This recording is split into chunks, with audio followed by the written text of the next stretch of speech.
inspired us to switch things up a bit. So yeah, we just decided it felt right.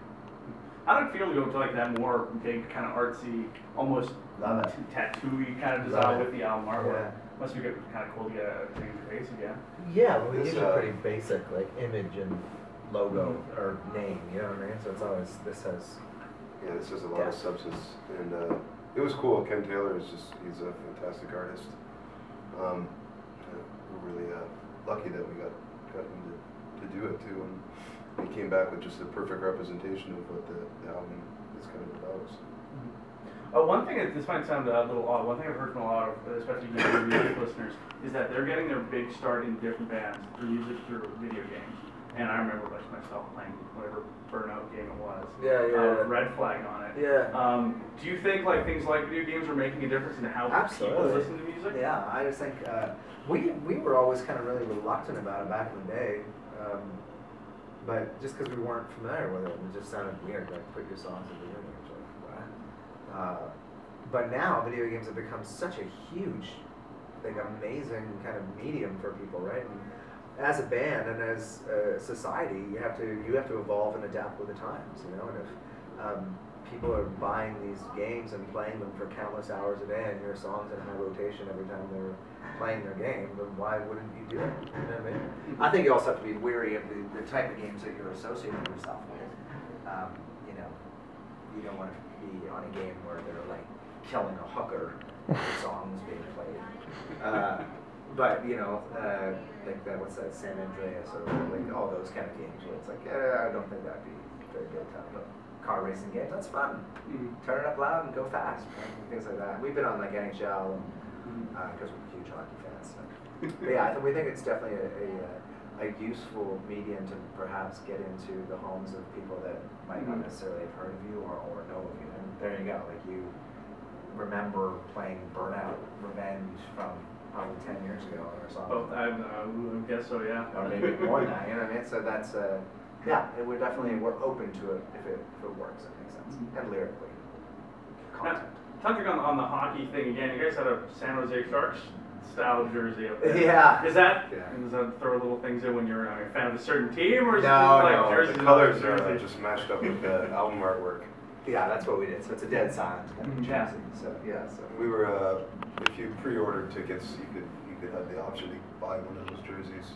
It's kind of a cool thing to offer to fans who really wanted it. So we got a couple for ourselves too. This is obviously pretty awesome. Yeah, very good.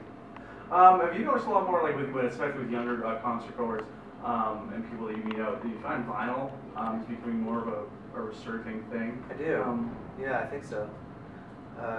Our record, I mean, the new record that we just released, and we always release all our records on vinyl as well, but this one, like the artwork, to see it like that big as opposed to like this big, you know what I mean, and to actually be able to take it out and look at it. It's really quite something. I was up at my cottage and I sat down and I have an old record player there and I sat and listened to the record, and it sounds great. It sounds so good coming out of vinyl. So I mean, I think it's nice. It's a nice option for people, you know. And if you are so inclined and you do like vinyl, it's fun to collect it. You know? Like my dad just gave me, a couple of years ago, a big box, crates of these old records. There's some amazing stuff in there, you know. So I would hope to do the same to them. Pass that along. Pass it along. Do you expect anything different from, like, again, more northern crowd? We don't get nearly as many shows as sometimes do. I would hope that it's just. Oh no, sorry. I just don't know where I'm going actually. You're fired. Where's all the towels? Where's production? Sorry guys. It's alright. All good. Northern crowds. Well, I mean, I think it's just a matter of people coming that want to have fun. And, you know, I know people work really hard up here, and so to people that come down, and it is a weird thing that it's Monday night. But yeah, hopefully people come down and just have a good time. That's what it's all about, just to have a couple beers and enjoy yourself. Well, half the fun of a Monday night, Wednesday night shows are the people who are there are super dedicated, especially in this town. You have people coming from Grand Prairie, St. John. People coming, they're going to have a great time no matter what. Well, that's good. It's good about appreciating the days. Do you have one song that maybe in the more back catalog that you try to like break out in concert once in a while, or try to throw out to people that maybe a song that people haven't heard of aside from the crowds, like the big sort of? We play a couple of songs off of our first record that weren't singles, and people may not know them, Line and Sinker and How It Goes, but those songs are generally really popular in our live set, so I think people know them. Other than that, you know, we generally try to stick to the songs that we feel people are going to know, because we feed off their energy, and if they're excited about the songs, it makes us more excited. Things like that. But there's a couple, like, every once in a while we'll play a song like Cut the Curtains, or a Navy song, or a few songs. We should play Navy song. Yeah, so, and then with the new record, there's these songs that people, you know, do you notice like a big difference playing in Canada as opposed to the U.S. or even in Australia with the crowd and how they respond to you? I wish I could say. I mean, certain towns can be different, right? Like you can play in fucking Kamloops and then go to you know, somewhere like Edmonton or to somewhere like Quebec City, and it all depends on the vibe at the moment. If the crowd's going off and having fun, then you know they're going off and having fun. Doesn't matter kind of where they are on the map. I think it just depends on the show. There's just sometimes you can't. There's an energy and something that happens, and it's really kind of cool. And Toronto's always been synonymous with being like the stuck-up kind of crowd, but I don't think so. Like, when we play, everyone goes crazy and has fun. You know? But I think in the global age of communication and the world operating the way it does is that, you know, fashion now translates all over the planet, you know, and trends translate, and bands and what's hip translates all over the world, you know, like it can be in the Southern Hemisphere and, you know, Perth where we just were in Australia, and Metallica is still as big there as they are here, or they are in, you know, Las Vegas or Portland. They're Metallica. Now everyone kind of, it's just easier for everyone to kind of be on the same page. So, long-winded answer. No, not at all. You guys retweeted or passed along a video from another band from your guys' hometown, Sleep in the Machine. They did a very cool kind of slowed down version of Surprise Surprise. We caught it, we got to play for a little bit. How often do you find people that are actually sending you stuff that... Yeah, quite a bit, eh? yeah, that happens quite a bit. It's very flattering. We think it's really cool. Because we had the option when we were a younger band to do that. Imagine that, you can post like a thing on the internet. And It'd be hopefully cool, they'll yeah. play it, You know, and if we see really cool, good ones, or something that's, you know, interesting or different, we'll repost it. But you know, that one was pretty cool. They were from our own hometown, and somebody sent it to me. Like just in your own personal music taste, is there one band you guys always feel like the need that you really want to see personally every time, like if they come somewhere you get to be, like there's a band that you want to make an effort to be either play with or even just get to seeing? Yeah, there's a few bands, I guess. Yeah, there's lots of bands I would love to play with, I'm sure, but some bands that I really love watching live, or like I love going to see No Effects because they crack me up. It's such a funny show. And if they're ever coming through town, I try to get out to see them. Against Me. Otherwise, I think in Toronto though, like you know, there's so many shows, and every night you can go see a cool band, and so you're always just kind of keeping your eye open and go to the shows that you can go to. Pearl Jam. I was just Oh yeah, there's just something about you sit into a Pearl Jam show and it's like it's a different crowd, it's different fun. people, and they light it up every single time. Yeah, they're a great band. We've had the pleasure of playing on the same festival as them. It was really cool time. Because you guys did just release the new record. When it comes to working on new material, is it just this feels like the right time to work on a new record? Is it just like when you're out touring, always working on something, you kind of working, maybe not actively working on something brand new, but just developing stuff, kind of just jamming or something and Well, I don't know. I mean, we're the type of band that we tour, and then when we get off the road, we actually take time off. You know? Ian has been working on some stuff. I know he's been farting around with some ideas, which is cool. So yeah, I mean, I think you just kind of write or you do things when it feels right. You know, we tend to be the type of band that when we're on tour, the days are you know, we have stuff to do during the day, and then at nighttime we play, and then we go to the next place. So there's not a lot of time to be like, you know, inspiration can't be like, okay, I have time off between 1 and 3. Let's be inspired. It's like you just kind of do it when it feels right.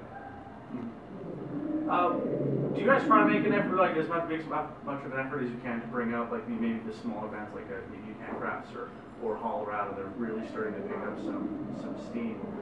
Is it just kind of talking to people, see who's doing what, or meeting people? Well, yeah, I think just keeping the ear to the grindstone, you know, and hearing what's going on. Ian ended up was working with EnCana Crafts at a certain time, and John and Menno are buddies from Colorado, and they're a good band. And yeah, it's like, I mean, when we were first starting out, I remember going on tour like Alexa on Fire and Death from Above. No one knew who Death from Above was at the time. You know? And we went out with, you know, Mosimann, Cancer Bats, and who else was on the tour? It was Mosimann. That was good. Rise Against Mosimann. Rise Against. Anti-Flag Rise Against, right? Oh, Cancer Bats were not. Mosimann and Anti-Flag. Yeah, and then we had Bats Against Me. So yeah, I mean, it's just bands that we like, you know, people are going to like them too, you know. We've always come from the mentality that it's, regardless of what's right or wrong, but we always think that, you know, to bring 4 bands, and nowadays people are, you know, it's hard to make $1. So if you're going to come to see a show, try to have as much value for the $1 that you can, you know. So if you come here tonight at whatever time, 6 o'clock, whatever like that, you sit and you watch the whole show, you're going to have a good time, you know. So that's our mentality. Oh, what I can have, especially with the Surprise, it's a fantastic song. It's probably one of my favorites off the new record. It's a very, very socially conscious. Hey guys, let's stand your hands up and you take a look at the, I guess, the state of the world. Was there a singular event that made you guys want to put a song like that, or is it just a combination of a whole bunch of different things? I think it was a combination of a whole bunch of different things. Like Ian and I, when we were working on it, it was really a hard song to write, actually. But we ended up, you know, we had the Occupy movement in the city. We had the G20 thing kind of happen in our city, and then, you know, that's kind of where Viking kind of came from. And then just kind of realizing that, you know, we were so consumed with our day-to-day, inundated with all these kind of things that are just so trivial and insignificant that they seem to override the greater good of consciousness, and you know, and so yeah, it's just kind of a jokey but serious kind of way of being like, open your eyes, and this is like, we have to start paying attention to things a little bit more and realizing, you know, what's important. You know, we're always told that we're not good enough, and we need to buy this in order to get this, to get that, to get this, to get that. You know, it's like, just be comfortable in your own skin and be present within yourself. You know? So yeah. Anyway, it's a good song. I think it has a good message. It's kind of where we were at. Well, I don't want to take up too much of your time. So Mike, did you have anything you were? What was I going to say? Oh, you know what? Actually, it's a good question. You know, I was reading this interview with Scott Ian from Anthrax, and he was talking about in, you know, touring 20 years ago and how, like, a lot of people got, like, hooked on, like, drugs and alcohol and that kind of thing. But now, because of, like, technology, everyone's playing around with, like, on their iPods and their phones, and, like, so you have, like... different addictions. Yeah, exactly. But it's like, you know, I mean, they say there's a lot of boredom during the day, so... from town to town, same looking buildings every night. So obviously you guys play a lot of hockey and stuff like that. So what else do you guys do to kill time, you know? Like same thing everyone else does. You know, music, listen to music, read, watch movies, hang out with each other. Yeah. What are you reading right now? Duff McKagan's autobiography. Oh, that's fantastic. I'm up for just about done. It's really inspiring. Like really inspiring. It's amazing. And we just played with, he was in, on this festival that we played in Australia, and he became a really kind of a buddy of ours after a couple of weeks. He came and saw us play and hung out, and, you know, we went out for dinner and he was there. Yeah, he's just a really, really class act, and a really genuine, nice guy. Really is he still playing with Loaded, or? Yeah, that's who he was there with. Yeah. He was there with one crew guy and his band, and they were on like a small stage, and he loved every second of it. Yeah. And just was completely just at peace with the world and himself. It seems like it's a awesome dude. Amazing guy. Is there any music that's really tickling your guys' fancy?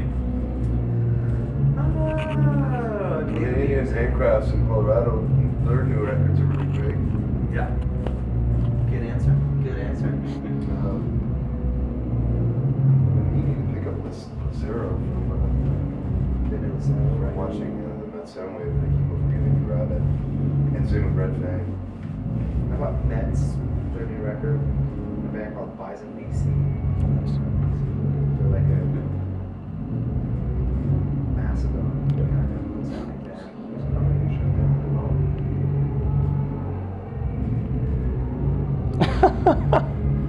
Sound pretty terrible. We're starting to notice more a big, more electronic trend, especially with rock. Rock is in a hard time in its life right now. Do you guys ever think that'd be something you were kind of leading towards with those more sort of I think would be open to making a song better, and if there was something that was cool that made the song better, then yeah. But I don't think we're going to release, like, Ben and Jon are huge Depeche Mode fans, but we're not going to release a fucking Depeche Mode record. You know what I mean? Perfect. So, yeah. But, I mean, who knows? Yeah, you gotta keep your mind open, but I think a band like Muse is the only band that actually really do it well. You know? but they only needed a lot of their fans, and lost a lot of fans for their records. gained a whole bunch of it too, though. U2 did it with Zooropa. They did. Way back. That was a weird record. It was. No, but they actually started that on what's the record, Mysterious Ways and all that. Octane Figures when it started, like there was a little bit of Transition. stuff. Okay, this has been awesome. Thank you so much. Really Thanks, appreciate dude. it. Yeah, thank you.